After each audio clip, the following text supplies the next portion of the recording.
Au nom du Père, du Fils et du Saint-Esprit. Amen. Mes frères et sœurs, nous sommes en ce jour de ce que nous appelons en France fête du travail, même si à l'origine c'était plus et ça l'est toujours une journée de lutte pour préserver les droits de ceux qui travaillent. Ne l'oublions pas, la fête du travail sous ce nom-là a été plutôt détournée et déformée au moment du régime de Vichy et de Pétain, qui en avait fait une valeur plus de domination que d'évolution. Je voulais le préciser quand même parce que c'est vrai qu'on lit souvent des déformations dans les termes. C'est comme le 8 mars, la journée de la femme, alors que c'est la journée des droits de la femme, qui n'est pas du tout la même chose. Donc soyons précis sur les termes, car la fête d'aujourd'hui dédiée à Saint Joseph Travailleur est issue de cette journée de lutte. Elle n'était pas avant, il faut être clair, c'est l'Église qui a voulu sanctifier aussi justement cette journée des travailleurs en prenant comme exemple celui que l'on voit dans l'Évangile et sans doute celui qui nous parlera le plus, Saint Joseph. Pour nous, dans notre Église, il nous parle encore plus, puisque nous sommes sous sa protection, il l'a choisi. D'habitude, je le répète toujours, c'est le prêtre qui choisit le vocable de l'Église. Moi, j'avais choisi un vocable dédié à Notre-Dame. Bon, Saint Joseph s'est pointé et il a décrété que c'était bon. Que sa femme, elle est sans doute très bien vénérée partout, et nous la vénérerons aussi à la fin de la messe, puisque c'est l'ouverture du mois de Marie, le mois de mai. Mais il a préféré que ce soit lui qui soit célébré, sans doute sur indication divine, qui a voulu faire tant de grâce en ce lieu. Saint Joseph est un travailleur. On nous le précise. On nous précise son métier. C'est le seul personnage, à part les pécheurs, puisque le Christ veut faire un jeu de mots avec Simon-Pierre, tu étais pécheur, je te ferai pécheur d'hommes, mais autrement, on nous parle rarement des métiers. Là, Saint Joseph, on nous précise bien. Même si la traduction de l'Évangile, le fils du charpentier, vous le savez, je vous l'ai déjà dit, n'est pas bonne. Le terme qui est utilisé dans les évangiles en grec dit tecton. Et tecton, c'est un maître d'œuvre. C'est quelqu'un de plus important que juste le simple charpentier. Et déjà, en tant que charpentier, il n'aurait jamais pu vivre à Nazareth, un village qui comptait 150 habitants à l'époque. Donc je pense qu'une fois que tout le monde avait sa maison, c'était fini. On ne changeait pas la charpente tous les jours, et on ne changeait pas les meubles tous les jours non plus. Nous le savons. Historiquement, maintenant nous avons toutes les preuves. Il était maître d'œuvre. Il savait donc, selon les coutumes de l'époque, travailler le bois et la pierre, aussi le métal. Il était vaste dans son métier, et c'est pour cela aussi qu'on en a fait le patron des ouvriers et des artisans. Il connaît chaque instrument, il connaît chaque métier, chacun peut se confier à lui. Et c'est pour cela qu'aujourd'hui aussi on a placé devant lui tous ces outils, tous ces vieux outils, pour nous rappeler qu'on est là pour ça, pour prier pour ceux qui travaillent de leurs mains, qui travaillent, après n'importe quel travail, pour gagner leur vie. Non pas pour dominer les autres, parce que c'est vrai qu'il y a des grands seigneurs, j'allais dire, qui travaillent, mais en écrasant tous les autres. Donc là, c'est pas le but. Là, on veut vraiment privilégier, et les textes nous disent, la sagesse bénit celui qui travaille, celui qui va au front, j'allais dire, c'est le cas de le dire. Et ces deux outils nous rappellent aussi tous ces travailleurs. Moi, il me rappelle aussi quelqu'un qui a toujours travaillé toute sa vie, puisque ces outils étaient à lui, de mon grand-père. Tout simplement, il m'a appris à bricoler, et c'est lui rendre hommage aussi de les avoir là, car c'est quand même quelqu'un qui a passé sa vie à travailler 16 heures par jour. Donc, c'est un bon exemple, j'allais dire, qu'il faut vraiment garder en mémoire. Saint Joseph a travaillé pour nourrir la Sainte Famille. C'est pour cela aussi que le Seigneur l'a choisi, soyons. Il fallait bien que quelqu'un s'occupe de Marie et de l'enfant. On n'allait pas les laisser comme ça. femme seule en Israël, c'était la catastrophe. De toute façon, elle aurait été considérée comme primaire, mais de toute façon, elle aurait été lapidée tout de suite dans la foulée. L'enfant n'aurait même pas eu le temps d'arriver. Il a fallu quelqu'un pour protéger, et on ne pouvait pas prendre quelqu'un, comme on nous l'a représenté pendant longtemps, un vieillard. Il fallait quelqu'un d'actif, qui puisse nourrir, qui puisse être là, et surtout assurer, parce que les voyages Nazareth, Bethléem, l'Égypte, vivre 3 ans en Égypte, revenir, fallait bien nourrir la Sainte Famille. Il fallait bien être costaud aussi, parce que les voyages à l'époque ne se faisaient pas non plus comme nous. Nazareth, Bethléem, c'est une semaine de trajet à l'époque. Bethléem, Jérusalem, il y a 10 km. Mais à l'époque, incalculé, on allait moins vite. Il faut un mec costaud, j'allais dire. Il faut quelqu'un de vigoureux pour pouvoir suivre la Sainte Famille. Donc Saint Joseph n'a pas été choisi au hasard. Il a été choisi aussi parce qu'il est juste. On le nomme, on dit plusieurs fois, un homme juste. Pour Israël, un homme juste, c'est celui qui connaît la loi, qui la respecte. Non pas par scrupule. Je suis, c'est la loi, c'est la loi. Non, il la vit au fond de son cœur. C'est la loi de Dieu, la loi divine. Il la médite, il la connaît, il la prie et il la vit. Et j'aimerais aujourd'hui vous parler d'une jolie légende qui se transmet depuis le début du Moyen-Âge. Et je pense qu'elle peut nous illustrer énormément comment était Joseph. Et aussi les soucis qu'il a pu avoir, tels que nous en vivons aussi. Et c'est la légende du manteau de Saint Joseph. Vous savez que nous en avons 2 petites parcelles, elles sont dans le coffret argenté, en attendant que notre reliquaire arrive. Ça a bien avancé cette semaine. Je vais emmener la relique à Paris dans 15 jours, logiquement, et du coup, on devrait pouvoir finaliser. Il reste vraiment en un mot. Et la légende qui va autour du manteau, qui est conservée à Rome, dans l'église Sainte-Anastasie, est très belle. On dit que Saint Joseph, quelque temps, quand il était déjà à Nazareth, à un moment donné, a eu, comme beaucoup d'artisans, et Dieu sait que depuis 1 an et demi, on voit que les artisans, des fois, c'est compliqué, a eu un moment à vide. Pas de commandes. Très peu de commandes. Et, en plus, il n'avait pas de quoi acheter la matière première pour assurer le peu de commandes qu'il avait. Il rassemble l'argent qu'il peut, il n'est même pas à 1/3 du prix total. Et là, comment faire? Il parle un petit peu à la famille. Vous savez qu'on est encore un petit peu dans un environnement tribal à l'époque, donc la famille est là, on n'est jamais seul. Mais même en voyant la famille, les amis proches, on n'arrive même pas à la moitié de la somme.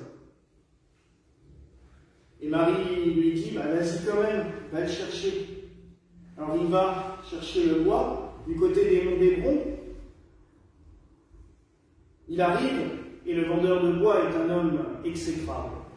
Il est connu pour être méchant, sans pitié, aucun cœur, l'argent, tout pour l'argent. Et Saint Joseph lui dit, il me faut ça, il me faut cette quantité de bois, mais je peux te donner que la moitié. Alors l'autre refuse, forcément. Et Saint Joseph lui dit, j'ai un manteau tout neuf, que ma femme a tissé. À l'époque, vous savez, c'est pas les... Nous, maintenant, on dirait, il veut payer du bois avec un manteau, on rigolerait, parce que nous, un manteau, il nous fait une saison, puis, souvent. À l'époque, un manteau, c'était une vie. C'était précieux. Donc, il lui dit, j'ai mon manteau, je t'en donne la moitié. Je te donne le manteau, pour payer la moitié. Et le vendeur se laisse attendrir un petit peu, il regarde la qualité du manteau et il dit, ouais, bon, je le garde en gage, mais tu viendras me payer la moitié. Bon, ils font l'affaire, Saint Joseph repart avec son manteau, avec son bois. Et il s'avère que l'homme qui semblait être très riche, en fait, était extrêmement malheureux aussi. Parce qu'il avait une femme extrêmement virulente. Et que, en fait, c'était des conflits permanents depuis des années. Et il rentre avec ce manteau en se disant, elle va me massacrer. Et en fait, il arrive, sa femme est toute apaisée, toute calme. Il dit, mince, c'est bizarre. Leur fils tombe gravement malade dans les jours qui suivent, mais vraiment une maladie terrible. Et il ne sait plus quoi faire, et il prend le manteau pour entourer l'enfant qui souffre, qui a froid, qui tremble, et l'enfant est guéri instantanément. Il se dit, mais qu'est-ce qui se passe? J'arrive avec ce manteau, ma femme change de caractère totalement. Je mets le manteau sur mon enfant malade, il guérit. C'est bizarre. Il faut que j'aille voir Joseph. Alors il dit à sa femme, ils partent. Ils veulent partir. Et au moment de vouloir partir, il y a son frère qui arrive. La maison de notre père brûle entièrement. Tout va être perdu. Il y va et il prend un petit bout du manteau qu'il jette dans le feu s'arrête immédiatement. Et ils arrivent à sauver une grande partie de ce qui était dans la maison. Et là, il se dit, il y a vraiment quelque chose. Il part avec sa femme en emmenant des cadeaux, des présents. Elle lui dit, mais ils ont un enfant. Oui, on emmène ça aussi pour offrir à l'enfant. Alors, la légende nous donne la liste des cadeaux, et on se dit, mais ils sont fous. Maintenant, on arriverait chez quelqu'un avec ça, on se ferait envoyer bouler. Ils viennent avec un tonneau d'huile. Parce que c'est extrêmement précieux aussi, l'huile d'olive à l'époque. Donc ils viennent avec les offres, ils arrivent chez Joseph et Marie, et ils leur racontent tout ce qui s'est passé. Et ils veulent leur donner des cadeaux. Et Joseph dit non, il n'y a pas besoin. Et il lui dit, mais alors je te rends ton manteau, mais tu sais, il a fait tellement de grâce, j'aimerais le garder. Et il dit à Joseph, ta dette, je l'annule. Mais laisse-moi garder ton manteau. Et Joseph lui dit, oui, prends-le. Et Marie leur dit, mettez-vous toujours sous la protection du manteau de mon mari.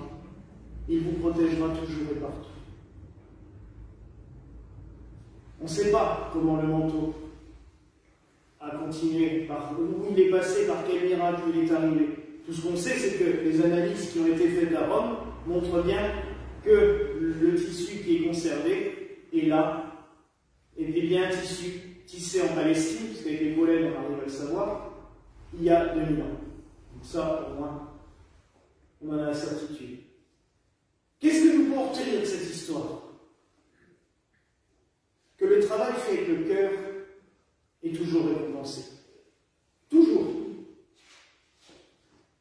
Et ça me fait penser aussi toujours à cette phrase, je vous l'ai déjà dit la semaine dernière, de La Fontaine, aide-toi, le ciel t'aidera. Il faut faire les choses avec le cœur. Et ici, je reconnais que depuis 5 ans, on a vu et on voit encore beaucoup de gens travailler avec le cœur pour que cet endroit soit beau, pour que cet endroit soit accueillant, pour que Dieu soit honoré. Et on voit les récompenses à chaque fois. Oui, le Seigneur récompense toujours le travail qui est fait avec le cœur. Et la deuxième chose, c'est que oui, nous pouvons nous mettre sous la protection du manteau de Saint Joseph. Tout simplement en lui demandant, Saint Joseph, protège-moi. Saint Joseph, veille sur moi comme tu as veillé sur la Sainte Famille. Veille sur tous ceux qui se confient à toi de par le monde.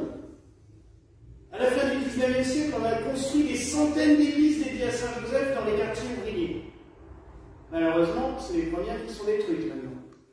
Parce que la population des quartiers ouvriers n'est plus forcément catholique, donc ils n'ont plus forcément à l'église. Mais qu'on puisse toujours, partout, il y a toujours un endroit où on peut aller prier Saint Joseph et lui demander de se mettre sous sa protection. Alors oui, mes frères et sœurs, n'hésitons pas à nous mettre sous la protection de Saint Joseph. laissons-nous envelopper par son manteau d'amour. C'est ça, le manteau, il symbolise ça. Saint Joseph qui nous protège à l'ombre de son manteau pour se réfugier dans son amour, cet amour qu'il a eu pour la Sainte Famille, cet amour qu'il a eu pour les autres. Et souvenons-nous de cette légende. Voyez, celui qui exploitait tout le monde n'était pas heureux au final. On s'en rend bien compte. En façade, tout le monde voyait le Seigneur riche, mais il n'était pas heureux en couple, son fils malade. Il n'était pas bien dans sa vie. Saint Joseph pouvait passer pour un pauvre pour beaucoup. Et pourtant, vous savez, hein, des fois on peut être très riche, mais le jour où vous avez plus rien et que vous commencez à dire aux gens, j'ai plus de sous, est-ce que tu peux m'aider? On passe pour le dernier des derniers. C'est toujours comme ça. Mais il était riche de beaucoup plus, de l'amour. Puis il était quand même riche aussi d'un sacré trésor. Vous avez vu ce qu'il avait à la maison? Jésus et Marie. Waouh! Quand même, hein? Là, ça c'est de la richesse. Et c'est pour ça que c'est très beau aussi que, par un hasard total, hein, puisque la fête du travail a été créée à la fin du 19e siècle, le 1er mai, mais sans aucun rapport avec, ou quelconque pensée avec Marie, et qu'on ait choisi Saint Joseph, le 1er mai, jour de l'ouverture du mois de Marie. C'est très beau, on célèbre les deux époux ensemble.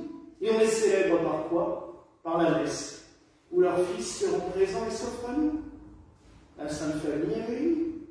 Alors oui, mes frères et sœurs, célébrons cette fête.